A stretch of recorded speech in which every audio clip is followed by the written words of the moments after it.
Muy buenos días para toda la compañía amiga y para todas las personas que están viendo este video podcast el día de hoy, donde vamos a hablar sobre un tema bastante especial, actual y doloroso en muchas ocasiones: alcohol, drogas y adicciones. Para esto nos acompaña el psicólogo Ricardo Gómez, psicólogo de la Universidad Nacional y especialista en adicciones de la Universidad Luis Amigo. Ricardo, ¿cómo estás?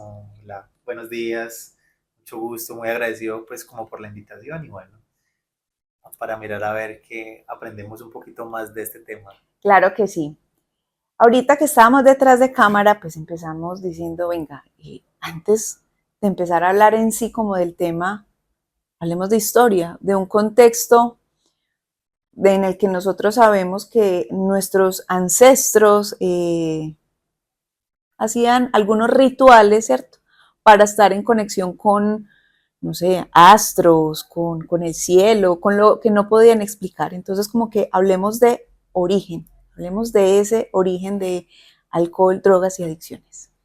Bueno, yo creo que siempre antes de ver un fenómeno tenemos que mirar qué ha pasado con este fenómeno y nos tenemos que remitir a la historia, ¿cierto? Y las drogas siempre han estado sujetas a la historia de la humanidad. Cuando nosotros éramos recolectores, en la época de la recolección, donde teníamos que desplazarnos para consumir o Sí. para recolectar los alimentos, en este momento de la historia se toparon con los hongos y pensaron que era un alimento y se lo comieron y tuvieron una sensación diferente. Pudimos saber esto porque lo pudieron colocar en las cavernas. O sea, ese fue el primer momento en que los seres humanos tuvieron un contacto con las drogas. Se habla de un mito del simio drogado. Hablan que posiblemente esa conexión o esa ingesta de esa sustancia hizo que evolucionara el cerebro. Sigue siendo un mito, para mí tiene mucho sentido, ¿cierto?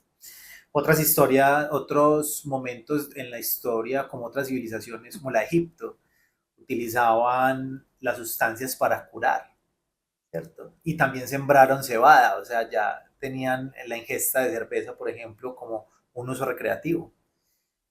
Los mayas utilizaban los hongos para comunicarse con sus dioses, ¿cierto? Ellos siempre tenían una imagen muy dada de los dioses a nivel de naturaleza. Entonces se comunicaban con el sol, con las montañas, y esto lo hacían mediante la ingesta de hongos y tabaco, ¿cierto? Si nos venimos más para Sudamérica, encontramos, por ejemplo, a nuestros indígenas, que masticaban hojas de coca para poder caminar grandes trayectos. Esto les daba energía, pero también mambeaban. El mambear es mascar la hoja de coca y tenían una conexión también a nivel espiritual. También lo tenemos con el yagé, ¿cierto? Con esta planta que hace que haya una conexión diferente con sus espíritus. Todavía lo hacen, todavía tenemos esto, ¿cierto? Los griegos, me parece, por ejemplo, los griegos muy particular, utilizaban algo que se llamaba los cornezuelos. Los cornezuelos son unos hongos y ellos, sabemos que los griegos crearon las leyes y muy particularmente ellos legislaban, se comían su cornezuelo y creaban las leyes. Eso me parece también muy particular, ¿cierto? Eh, También tenemos que mirar que en un momento dado las drogas se volvieron medicamentos. En la actualidad, o sea, en la actualidad curamos con medicamentos el dolor, ¿cierto? Y se empezaron a etiquetar, se empezaron a colocar en botellas, llegaron a un momento de la historia, siglo XIX más o menos, que empezaron a decir, venga, ¿por qué no colocamos la cocaína en una botella? Y lo utilizaban, por ejemplo, para operar los ojos, ¿cierto? ¿Por qué no colocamos la heroína en una botella y la utilizaban para la sedación, ¿cierto? Pero se dieron cuenta que estos medicamentos creaban un síndrome de abstinencia, entonces tuvieron que empezar como a registrarlos de una manera diferente. Entonces, si nos vamos a mirar en el contexto histórico, las drogas han estado para el uso del placer, o sea, el uso recreativo, el uso curativo y el uso ancestral. Esos tres están todavía en la historia.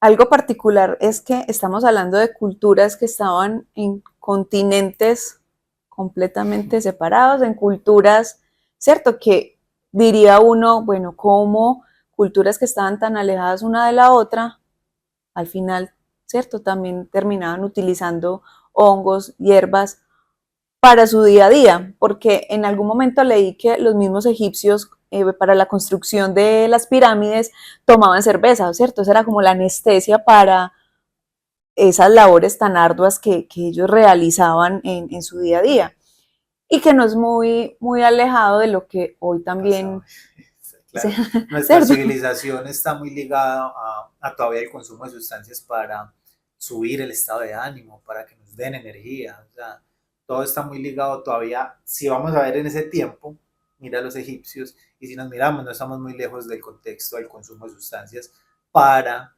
poder como sostener un poquito la vida, por decirlo así. Exacto. Bueno, entonces ya teniendo un poquito de contexto, un poquito de historia y saber que a mí alguien la semana pasada me dijo, es que nosotros somos historia y así no hayamos estado presentes en ese contexto histórico, el ADN es una cosa muy bonita porque el ADN está hecho de eso, de todas las historias y de todo lo que nos ha pasado a lo largo de la evolución humana. Entonces ya con este contexto yo quiero empezar con la primera pregunta y es, ¿cómo se puede definir el consumo? Es decir, cuándo, cómo y dónde es válido decir yo soy consumidor, yo soy adicto o yo soy un consumidor social, que es un tema bastante particular y yo sé que se nos va a dar como mucha tela en este video podcast. Ahí hay tres preguntas en una. Entonces yo creo que las podemos ir como desglosando, ¿cierto? Entonces, la primera es cómo se puede definir un consumo, ¿cierto? Yo creo que lo podemos fácilmente relatar, es la acción de un sujeto o de una persona que consume cualquier sustancia en cualquier momento de su vida o regularmente y que altera su estado de ánimo. Eso es como la definición. Una persona consume alcohol, cafeína, cigarrillo en cualquier momento para que su estado de ánimo se altere. Podemos definir más o menos ahí desde ahí, ¿cierto? Luego dice cómo podemos definir el consumo, los consumidores, ¿cierto? Y yo creo que aquí podemos definirlo en tres maneras. Hay cuatro tipos de consumidores. Está el consumidor experimental, el consumidor social, que llamamos a desglosar el social, el consumidor fuerte y el consumidor problemático, ¿cierto? Mira que ya se desglosan cuatro clases de consumidores. Entonces, el experimental es todo aquel que está consumiendo por primera vez. Generalmente se da muy en la adolescencia, cuando consumimos alcohol, cigarrillo, marihuana, cafeína, en esos primeros momentos, pero que no me enganché con él. Sí, Simplemente en algún momento de mi vida me topé con esa sustancia, en una situación social, en una situación individual, para saber qué pasaba con ello, pero me quedé ahí. Yo creo que ya podemos pasar a un segundo momento que es el consumidor social, ¿cierto? Que es una persona que consume cualquier sustancia, de manera esporádica, en eventos sociales, por ejemplo. sí. Tomo una cerveza cuando estoy en la fiesta, cuando estoy con mis amigos. Mira que la reunión social sea muy ligada al tema del alcohol, ¿cierto? Pero que este no representa ninguna dificultad en su vida. No me genera ningún síndrome de abstinencia, ni necesito dicha sustancia para estabilizarme. Simplemente la consumo en ese momento y me puedo ir tranquilo para mi casa. Ahí podemos desglosar el tema del consumidor social. Ya pasamos a un consumo fuerte que es la persona que tiende a tener unos consumos prolongados, pero que pueda hacer fácilmente el corte con esta y no le genera síndrome de abstinencia. Puede hacer un corte hasta de 3 o 5 meses después, pero luego que vuelve a consumir las engancha Okay. y tiene dificultades para estabilizarse en ese momento. Podemos ver, por ejemplo, la persona que consumió 2 días seguidos y no va a trabajar. Mira ahí, Sí. pero que puede hacer el corte particular con ellos. Y ya pasamos al problemático, que es aquella persona que ya depende de una sustancia en específica, que al cortar con esa sustancia le crea un síndrome de abstinencia y que encima de eso empieza a tener dificultades en todas las áreas de la vida. Mira ahí cómo se desglosan la clase de consumidores. Yo creo que ahí se puedo resumir. Nosotros asumimos que una situación de dificultad con el consumo de alcohol, drogas o sustancia que nos genere una alteración en nuestro estado de Sí. ánimo eh, es pasar de 0 a 100, es decir, hoy la probé y ya mañana no puedo vivir sin ella, ¿cierto? Pero lo que uno puede evidenciar de pronto desde lo que he observado en personas que han estado lastimosamente en estado de adicción, no sé si esa sea una palabra que se pueda utilizar, es que es muy, ¿cierto? Progresivo, ¿cierto? Entonces empezamos tomando un día, luego 2 días a la semana, luego 3, ¿cierto? Entonces cuando uno dice, vení, calma, no, yo no tengo problemas, ¿cierto? Lo que uno siempre escucha, yo puedo dejarlo cuando quiera. Y la pregunta a esto es, ¿qué hace el alcohol y las drogas en nuestro cuerpo que nos hace vulnerables a estar adictos a esto? Químicamente, ¿qué le pasa al cuerpo? ¿Qué genera esto para nosotros decir, qué rico tomar, qué rico consumir drogas, porque esto le hace a mi cuerpo? Bueno, tenemos que primero saber que nosotros los seres humanos somos tendientes al placer. Nos encanta el placer. ¿Qué sería nuestra vida sin placer, cierto? Y hay unos placeres momentáneos, hay unos placeres que se generan desde otras situaciones, pero las drogas en especial generan una irrigación de dopamina, ¿cierto? Nosotros tenemos unos centros de recompensa que son los cuales al hacer cualquier actividad, por ejemplo, como deporte, como tener sexo, como hacer algo que nos encanta, vamos a generar una especie de dopamina. Lo que pasa es que con las sustancias psicoactivas tenemos una irrigación muy amplia de dopamina y eso nos va a generar mucho placer. Entonces, si lo vamos a ver desde el contexto del cerebro, el cerebro se enferma con el tema del placer desmedido, con la irrigación de la dopamina desmedida. Y la recaptación es más bien corta. Entonces hace que yo necesite otra vez volver a utilizar esa sustancia para volverme a sentir bien, ¿cierto? Ahora, también tendremos que ver que el primer consumo no genera adicción. Yo creo que tenemos que desmitificarnos de eso. O sea, yo probé esta sustancia y me generó adicción. No, es una repetición. Si podemos definir la adicción, es una repetición de una conducta que me genera placer. Ahora, al no tener unos mecanismos muy claros, ¿cierto? La persona sí tiene la persona que se vuelve adicta tiene unas situaciones particulares a nivel social, a nivel familiar y a nivel individual que tienden a afectar y a enganchar más fácil a la persona. Yo soy diseñadora gráfica de profesión y pues estuve en una facultad donde el mito es, no, es que usted para ser creativo debe, ¿cierto? Probar drogas, debe fumar marihuana, que es de pronto como el más común con el que yo socialicé en la universidad. No la probé, pues porque no, como que yo decía, no, yo creo que mi cerebro funciona bien sin esto. Pero sí me gustaría como que habláramos de esa normalización que tenemos de drogas naturales, llamémoslas así, a las sintéticas, ¿cierto? Que dicen, no, es que las naturales no son perjudiciales, las sintéticas sí, y entonces hay como, pues al final lo que las une es que son drogas, ¿cierto? Me generan a mí una alteración de la realidad larga, corta, pero al final hay una alteración. Entonces, sí me gustaría saber, bueno, qué es bueno, qué es malo, son drogas. ¿Qué? Yo creo que siempre hemos tenido una dificultad con el tema de las drogas porque siempre que preguntamos las drogas, yo con mis muchachos, yo cuando estoy en los colegios, generalmente estoy en los colegios, siempre les pregunto, ¿a ustedes les han hablado alguna vez de drogas? Y entonces me dicen, sí, ¿qué les dicen? Son malas. Y nos hemos quedado con el tema malo. Yo creo que tenemos que verlo ampliamente. Ahora, respondiendo a tu pregunta, toda sustancia, sea legal o ilegal, sintética o natural, va a producir una intoxicación, cualquiera. Y esa intoxicación va a modificar tu cerebro. Y el síntoma más nombrado o más pronunciado para eso es que va a haber muerte neuronal.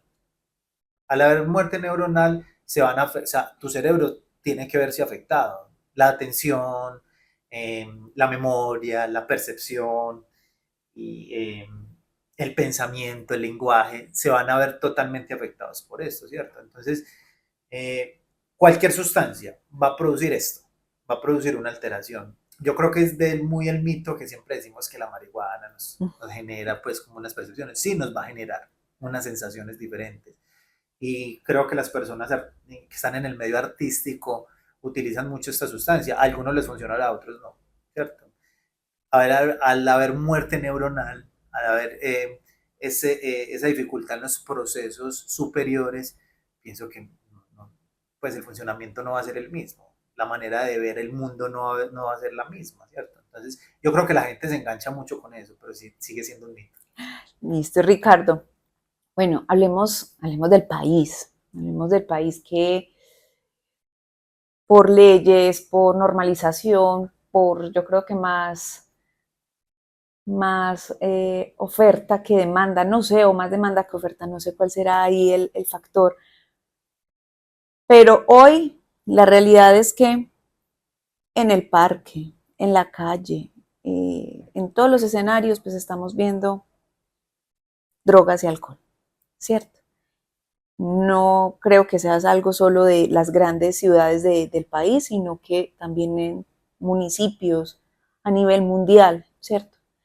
A hoy, ¿cuál es la realidad del país? En qué país estamos respecto a drogas y alcohol? Sobre todo tú que tienes experiencia con niños, con nuevas generaciones y que seguramente dentro de tus muchas historias has visto tristemente casos de niños adictos a muy temprana edad. Entonces, ¿cuál es la realidad del país hoy? Bueno, yo creo que en este momento la historia nos está impactando todo el tema de drogas emergentes. ¿Cuáles son las drogas emergentes? Generalmente las sintéticas. Estas sintéticas llegan a nivel de población muy juvenil, ¿cierto? Y que está muy ligado al tema cultural, al tema de la moda, al tema de la música, e impactan mmm, de manera muy significativa, ¿cierto? Entonces, a nivel de país, nosotros, por ejemplo, hablemos de Medellín, vamos a hablar de Medellín y Antioquia. Nosotros estamos impactados por una nueva droga sintética, no tan nueva, eso no es nuevo, que es el TUCB. Acá lo llamamos TUCI. Si nos ponemos a ver un poquito de la historia del TUCB, llega en los años 70 como un estimulante sexual. En los 90 llegan al Reino Unido como una droga que impacta el tema de la sociedad a nivel de música, las fiestas electrónicas. Y a mediados del 2007 llega a Colombia, pero llega como una droga donde las personas con dinero pueden conseguirla, un extracto socioeconómico alto, ¿cierto? Pero luego empezamos a fabricarla, empezamos a reducirla, empezamos a generar un corte en ella y empieza a impactar mucho a los jóvenes, música, fiesta electrónica, de reggaetón, mira cómo empieza a impactar y nos volvimos productores de ella, aquí ya le llamamos Tusi, que es bien complejo eso, pero si lo vamos a ver, o sea, Medellín es una de las sustancias, perdón, Medellín es una de las ciudades con más consumo a nivel de Colombia, Antioquia también, ¿cierto? Y esto tiene que ver con un tema cultural, con un tema político, con un tema económico, no es no solo un solo asunto. El tema del microtráfico, el tema del narcotráfico, llevamos mucho tiempo arrastrando con eso, ¿cierto? Y a nivel económico es muy lucrativo, ¿cierto? Entonces, es algo que sigue impactando mucho. Si nos vamos a ver, pues, como las drogas clásicas, Sí. ¿cierto? El alcohol, yo creo que tenemos que entrar en la conversación con el alcohol, porque el alcohol empecemos que es una droga legal, entre comillas, legal. Entonces, al ser legal, produce unas regalías muy altas. Entonces, es muy permitido. Lo conseguís en todos lados. Tenemos una legislación que dice que el menor de edad no puede consumirla o no puede adquirirla, pero poco se cumple, ¿cierto? Se promociona altamente. Entonces, las fiestas familiares siempre están ligadas a eso, son poco censuradas, muy promocionadas, con un acceso alto. Eso hace que el consumo sea mucho más masivo.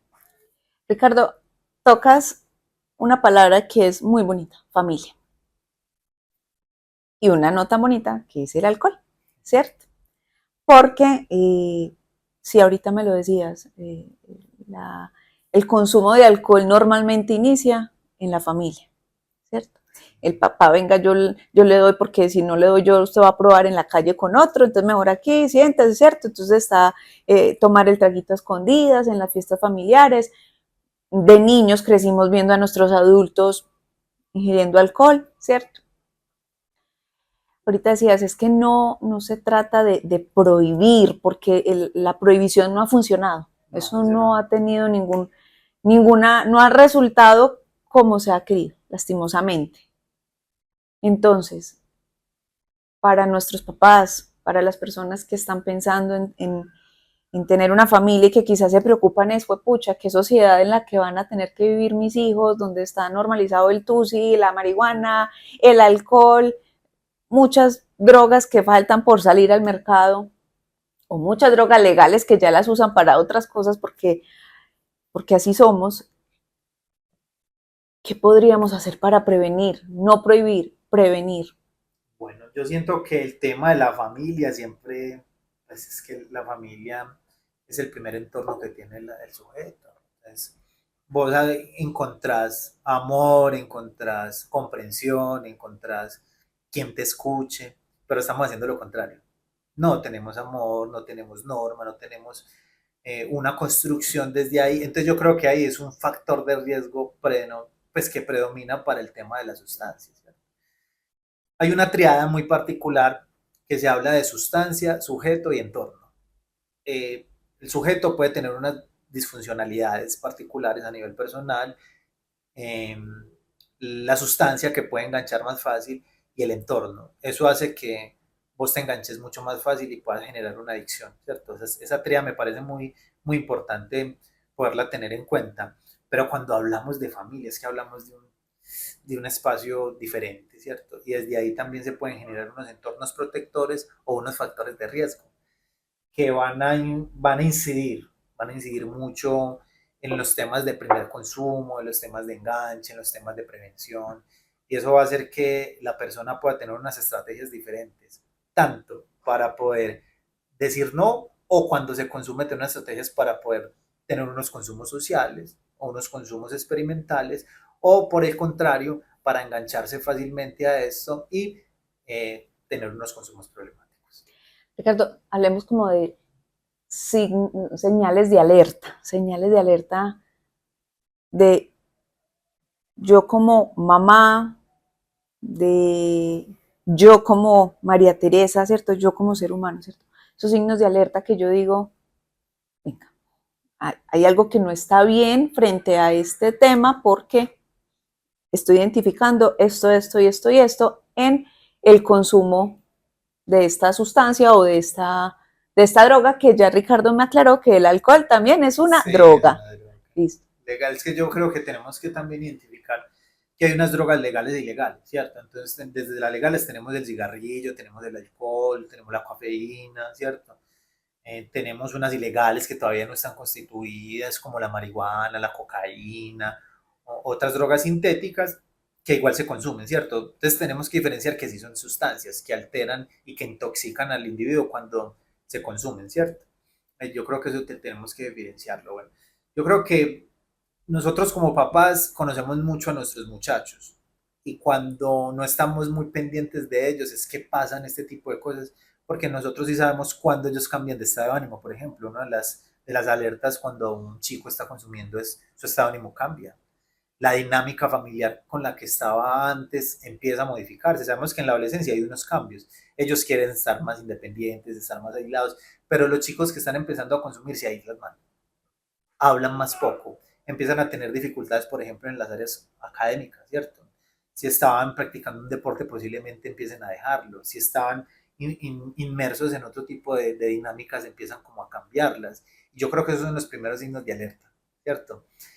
También ellos empiezan a cambiar como los espacios donde frecuentaban o empiezan a alejarse mucho de la familia, empiezan a estar más tiempo por fuera de su casa, sus estados de ánimo bajan constantemente, son una ruleta rusa. Yo creo que esos síntomas podemos evidenciarlos fácilmente si estamos pendientes, si podemos Sí. estar claramente con lo que estamos. Hay veces las dinámicas laborales, las dinámicas sociales no nos dejan estar muy pendientes de ellos, pero creo que gran parte de nuestra responsabilidad es poder ver esos pequeños cambios y desde ahí mirar a ver qué está pasando. Exacto, no esperar a que los síntomas se vuelvan físicos, sino estar es observando esos síntomas sociales, de dinámicas familiares, podríamos decirlo así. Sí, no, y los cambios físicos también son muy notables, son notables. Entonces, comen más o comen menos, duermen más o duermen menos, ¿cierto?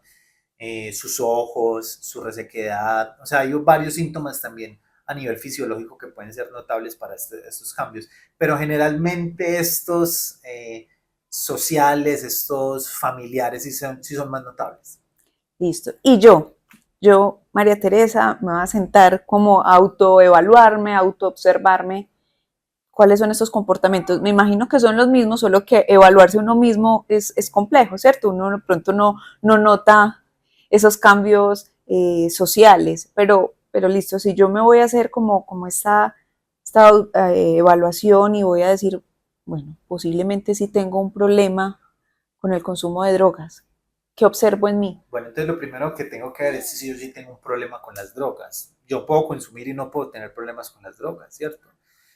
Yo puedo tener unos consumos. Ahora, ¿qué está pasando con mi vida?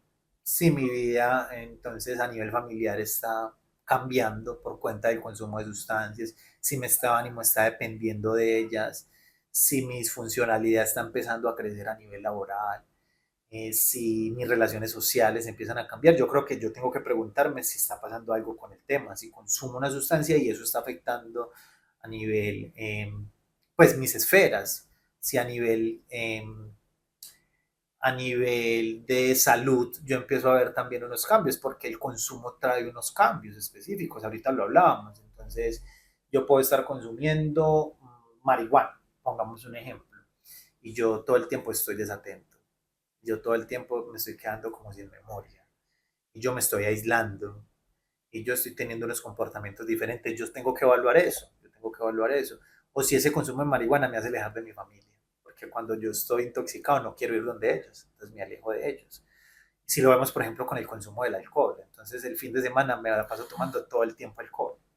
O me llega el dinero y me gasto gran parte del dinero en alcohol. Eso tiene que traer unos cambios indiscutibles tanto a nivel social como a nivel personal y a nivel familiar. Yo creo que es revisarse eso, revisar qué tanto está haciendo mi consumo, cómo lo estoy haciendo, qué tan esporádico es o qué tan frecuente es, cómo lo estoy usando, si lo estoy usando para evadir. Pues hace muy poco estábamos en un conversatorio y entonces decían, no, es que yo estoy consumiendo socialmente marihuana. Entonces yo les preguntaba, bueno, ¿estás triste? Sí, y estoy consumiendo por eso. Y entonces, ¿tienes problemas familiares? Sí, y estás consumiendo por eso, sí. ¿Tienes dificultades a nivel personal y te sientes solo y consumes? Sí, ya no es un consumo social. Mira que ya está pasando a una situación más personal. Estoy evadiendo, por ejemplo, con el consumo lo que estoy sintiendo o las situaciones sociales. Entonces yo creo que es empezar como a medirse qué está pasando con cada uno, con estos síntomas y bueno, y si es desde ahí ya evaluar dónde me estoy ubicando, si es un consumo social, si es un consumo experimental, si es un consumo que me está generando dificultades en las áreas de la vida y mirar, generalmente para esto sí se necesita ayuda. Particularmente uno sabe que tiene un problema, pero no sabe qué es. Y creo también que es la dependencia a mi día a día de esa droga, ¿cierto? Que lo te decía ahorita, en mi carrera tenía compañeros que no eran capaces de hacer una entrega o pasar un examen de final de semestre si no era consumiendo, ¿cierto? Y todo el tiempo tenían que estar consumiendo. Entonces, creo que ya cuando en ninguna de mis funciones diarias pueden estar exentas de un consumo de, de drogas, ¿cierto? Sí, yo creo que cuando se llega a ese punto ya tenemos una dependencia. Ah, Los seres humanos somos tendientes a la dependencia. ¿O cómo les parece el tema de las relaciones afectivas? Es un tema de dependencia. Dependemos del otro para sentirnos bien, para estar bien. Cuando el otro nos dice no, nos desmonoramos o cuando se van, ¿cierto? Es muy similar con el tema de la sustancia, ¿cierto? Entonces, si necesito para comer, si necesito para estudiar, si necesito para dormir, si necesito para estabilizarme, yo creo que ya estoy empezando a tener una dependencia a esta sustancia, ¿cierto? Y cuando corto, yo tengo que ver es qué pasa cuando corto. Entonces corto, tengo un síndrome de abstinencia, me siento mal, mi cuerpo se enferma. Ahí ya estamos mirando un tema de dependencia. o cambiamos una dependencia por otra. Mi padre era una persona que fumó cigarrillo desde los 6 años, desde muy chiquito, que eso era lo normal en su época. Cuando él tiene un infarto, pues porque es que esto también tiene unos riesgos Sí, para nuestro cuerpo. Cuando él le quitan el cigarrillo, él se volvió, fue dependiente a la comida. O sea, toda esa ansiedad que le generaba no poderse fumar un cigarrillo, se volcó fue a comer. Y esto lo encuentra uno no solo con el cigarrillo, sino con muchas otros drogas. comportamientos. ¿Sí? Exacto. Los seres humanos somos muy tendientes a la ansiedad. Si nos vamos a ver, nosotros siempre tenemos ansiedad, sino que no logramos identificarla, ¿cierto? Entonces unos dicen, yo tengo una sensación en mi estómago, o yo tiendo a hacer un montón de cosas en el día, nos distraemos mucho con el tema de la... Cuando logramos ver la ansiedad, podemos hacer otro tipo de cosas, mientras no vamos a estar canalizando comida, sexo, trabajo, deporte, por decirlo así, pero de manera exagerada, otras sustancias. Listo. ¿Cuál es el papel de la familia en esto, Ricardo? El, no se trata aquí de culpar, ¿cierto? Porque no estamos buscando culpables, es que culpable es papá y mamá, ¿cierto? Estamos hablando siempre desde la prevención. Entonces ahorita Ricardo nos decía, listo, la familia debe estar observando qué está pasando con los miembros de ese núcleo familiar. No solo niños, porque es que no son solo niños o jóvenes o adolescentes, estamos hablando de que yo como mamá puedo caer también en esta situación, mi esposo, mis padres, ¿cierto? No hay como una edad, yo creo que no hay una edad en la que uno diga, bueno, ya no me volví adicto a nada, ¿cierto? Pero ¿cuál es el papel de la familia como núcleo y el papel de la familia en esta sociedad que hoy vivimos, que está pues expuesta a todo este tema de drogas? El sujeto, el primer momento del sujeto, del individuo es en la familia. Ahí, esas son las bases de nosotros, ¿cierto? Es el primer recurso de afrontamiento que tiene. Porque es que yo aprendo de mi mamá y de mi papá.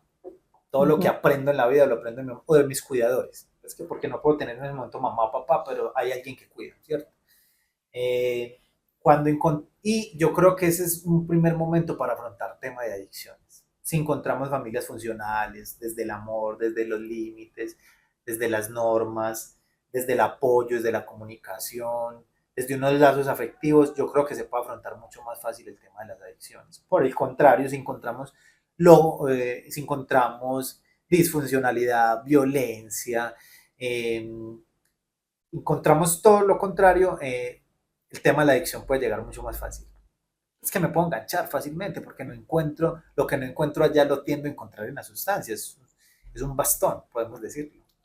Ricardo, no hay estrato, ¿cierto? No No, hay no, estrato no, no, para no, no. una adicción que por allá en los 80 decían, no, sí, es que por allá los marihuaneros, que es la gente de pronto con dificultades económicas, ahorita me lo decías, hay drogas que son muy costosas, que pues para adquirirlas tienes que tener un nivel socioeconómico alto, no hay estrato, o sea, No, no hay distinción. no, no, no, no, no. Yo creo que el tema de las adicciones no es un tema de que yo cogí una sustancia y me gustó mucho. Hay una situación interna que generalmente se da desde la niñez, con unas disfuncionalidades a nivel familiar, con unas disfuncionalidades a nivel individual y a nivel social que hacen que yo me enganche, ¿cierto? Es más, una persona con dinero puede consumir más. Yo puedo tener una capacidad adquisitiva de dinero más alta y puedo consumir muchísimo más. Tengo la forma de intoxicarme mucho más rápido, con mucha más cantidad, ¿cierto? Y yo puedo encontrar una familia de extracto socioeconómico bajo con todo, con unas situaciones familiares muy compuestas. Amor, norma, acompañamiento, proyectos de vida definidos. Y puedo encontrar una familia socioeconómico alta con todo eso totalmente disfuncional. No hay apoyo, no hay comunicación, el proyecto de vida no está definido, no hay acceso a deporte, no hay acceso a cultura. Entonces mira la situación. Se puede enganchar igualmente el de arriba como el de abajo. Listo. Hablando ya de nosotros como adultos, ¿cierto? Mi familia me entregó todas estas bases morales, desde el amor, desde el proyecto de vida, rodeado, ¿cierto? Llega un momento de nosotros como adultos que ya estamos como, bueno, ¿usted qué va a hacer con toda esta información que has adquirido como de tus ancestros, de tu familia? Llega un momento que uno como adulto, yo no sé, como que hacemos como un borrón de todo esto que aprendimos y caemos, ¿cierto? Entonces, también como estas situaciones que nos pasan ya de manera individual, que de pronto nos superan, una pérdida, un duelo, no sé, algún accidente que nos altere físicamente, ¿cierto? Alguna de esos momentos que uno dice, bueno, este me partió la vida en dos, ¿cierto? Ya como adultos, no, uno tiene dos formas de ver las cosas, ¿cierto? O cojo esto y antes para adelante, o encuentro algo que me genere un momento de placer, un momento como de entendimiento de esto que me está pasando, que me genera un poquito de bienestar a corto plazo. Cómo nosotros como adultos ya, ¿cierto? Cuando estamos en una situación de crisis individual, podríamos evitar caer en una adicción a drogas. Yo quisiera como ampliar la pregunta, el antes y el después, Sí, ¿cierto? Nosotros queremos retrasar el primer consumo de los muchachos, de los adolescentes, porque el cerebro no está desarrollado. ok. Cuando llega una sustancia, lo modifica y posiblemente hay una mayor predisposición a generar una adicción, ¿cierto? Si le sumamos a eso todas esas situaciones que hablamos ahorita, disfuncionalidad, hay un enganche y desde ahí se genera una adicción, ¿cierto? Generalmente cuando la persona no tiene unas bases, creó su personalidad, ¿cierto? Desde su personalidad creó unas herramientas que le ayudan a afrontar la vida y llegó a la adultez. Hablemos de 25, ya se habla de 29 años desde el desarrollo del cerebro, ¿cierto? Entonces, en ese momento, la persona se supone que tiene ya los elementos para afrontar la vida, pero la vida es la vida, ¿cierto? Ah, sí. La vida no está escrita. Nosotros creemos los seres humanos que la vida tiende a ser como nosotros queremos y no es así. Y llegan unos momentos en la vida donde nos enfrentamos a unas situaciones específicas, ¿cierto? Y como buenos seres humanos queremos escapar de ellas, ¿cierto? Yo creo que en ese momento, por ejemplo, hay personas que tienden a llegar a unas situaciones particulares, tienen unas crisis y los medican, ¿cierto? Mira que hablamos de una sustancia específica, los medicaron, y eso los puede compensar porque el cerebro hay veces tiene unas descompensaciones a nivel de neurotransmisores y es funcional, pero es funcional si tiene un tiempo, si tiene una intención. Por el contrario, si queremos evadir la situación y puede llegar el alcohol o puede llegar otras sustancias, creo que puede empeorar más la cosa. Yo creo que hay más es el autoconocimiento, tener otras herramientas de afrontamiento, pedir ayuda. Nosotros somos poco tendientes a pedir ayuda porque nos juzgan, porque creemos que somos capaz con todo, porque nos enseñaron en la vida que nosotros somos capaz con todo. Pues sí, eso es una gran mentira. Nosotros no somos capaz con todo, nosotros somos vulnerables y somos más vulnerables aún cuando consumimos una sustancia para evadir esa situación. Yo creo que aquí es empezar a conocerse un poquito más, saber que la vida tiene vicisitudes, que la vida pasan cosas que son transitorias, que tienen un lugar en ellos y que nos llevan a un aprendizaje. Si por el contrario pensamos que vamos a evadir con cualquier sustancia, yo creo que estamos cometiendo un gran error, ¿cierto? Porque momentáneamente puede que nos quite el dolor, pero posiblemente en 24 horas después vamos a tener un dolor más grande, ¿cierto? Y si nos enganchamos con esta situación vamos a tener otro problema, ¿cierto? Porque cuando ya el cuerpo se habitúa es complejo, es bien complejo poder decir paro, porque ya hay una habituación, tanto de cerebro como de cuerpo. Yo creo que el pedir ayuda con estas situaciones va a hacer que no recurramos a sustancias específicas para evadir. Bueno, ¿y a dónde busco ayuda, Ricardo? ¿Cierto? Porque, bueno, de pronto una situación, yo voy a echar mano de pronto de, no sé, mis papás, pero mis papás no tienen, siento que no tienen ese conocimiento en X situación, o no me siento cómoda con mis amigos, o me siento cómoda con los amigos, pero sé que los amigos de pronto no me van a llevar, o sea, ¿cómo busco ayuda y a quién le pido ayuda? ¿A quién detecto yo que digo, esta es la persona idónea para esta situación, que antes no me vaya a llevar a que esta situación se me salga ahora sí de las manos? Y es muy buena pregunta. Nosotros siempre tendemos a pedir ayuda donde no es. Es muy general y es en muchas cosas. Yo creo que hoy ya tenemos algo más estructurado, ¿cierto? Y podemos empezar, por ejemplo, con la ley 1566, que es una ley que obliga a los promotores de salud, a las entidades prestadoras de salud, en la ayuda con esto. Esto desde la Organización Mundial de la Salud ya se dictamina como una enfermedad. O sea, ya ahí tuvimos un gran avance, ¿cierto? Entonces, al tratarla como enfermedad, se tiene que tener un tratamiento para esto, ¿cierto? Entonces, las EPS, yo puedo ir, yo tengo un problema con las adicciones, yo ya me di cuenta de eso, tengo dificultades dificultades a nivel social, familiar, individual, estoy disfuncional, y voy allá donde el médico general yo le digo, yo tengo problemas con la marihuana, tengo problemas con el alcohol, desde tanto tiempo. Entonces el médico te hace una remisión, te pasa a psiquiatría y te van a activar una ruta por farmacodependencia. Esa ruta aplica para prevención y tratamiento. Entonces te hacen un tratamiento, ¿cierto? Te hacen una desintoxicación, trabajas con profesionales muy tesos en esto, muy preparados y puedes empezar a tener una ayuda desde ahí, ¿cierto? En un segundo momento tenemos la oferta institucional, las gubernamentales. Hay ofertas que tenemos como los escuchaderos, los CIFs, Medellín Te Quiere Saludable con sus proyectos de centros de escucha, línea amiga. Hay varias ofertas donde el tema de la salud mental y sobre todo el tema del consumo está más ya identificado con personas también muy capacitadas para esto, ¿cierto? Los programas de 12 pasos, como Alcohólicos Anónimos y Narcóticos Anónimos, yo creo que eso es una muy buena opción para las personas que tienen ya un problema ya identificado con la sustancia. Son programas gratuitos, son programas donde no te presionan, o sea, vas desde la necesidad y te ayudan. Yo creo que ellos son muy tesos porque lograron como incorporar el tema de la espiritualidad. Nosotros siempre hemos Mm. dejado el tema del tratamiento, como que no lo hemos compactado con el tema de la espiritualidad. Y parte del perder o perderse en las drogas va con el tema de la espiritualidad. Eso es más profundo y allá esta gente lo hace. Tienen experiencia y mantienen más gente limpia en el mundo. Entonces, eso dice algo, Sí. ¿cierto?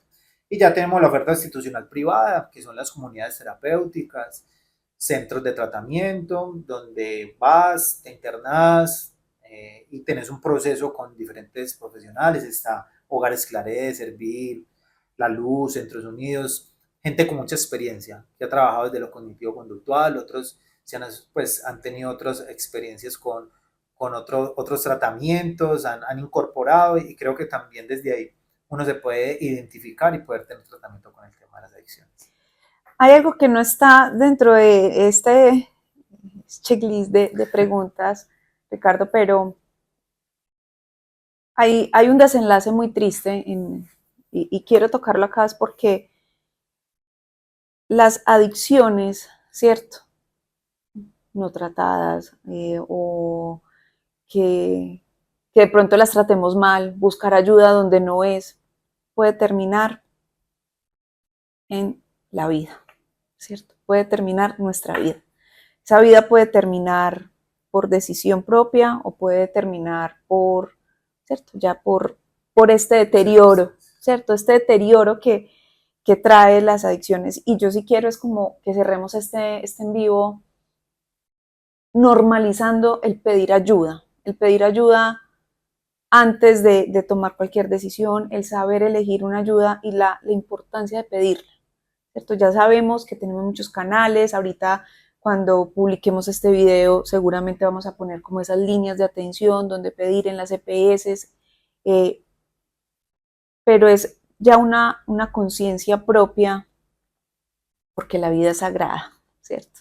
O sea, esta es mi vida, este es el espacio, hay personas pues nosotros somos importantes para un grupo de personas y lo último que nosotros quisiéramos, lo último que yo quisiera es que una persona que yo amo, que esté pasando por una situación de adicción, con conocimiento o sin conocimiento, tenga un desenlace que fatal, ¿cierto? Que ya no se pueda remediar.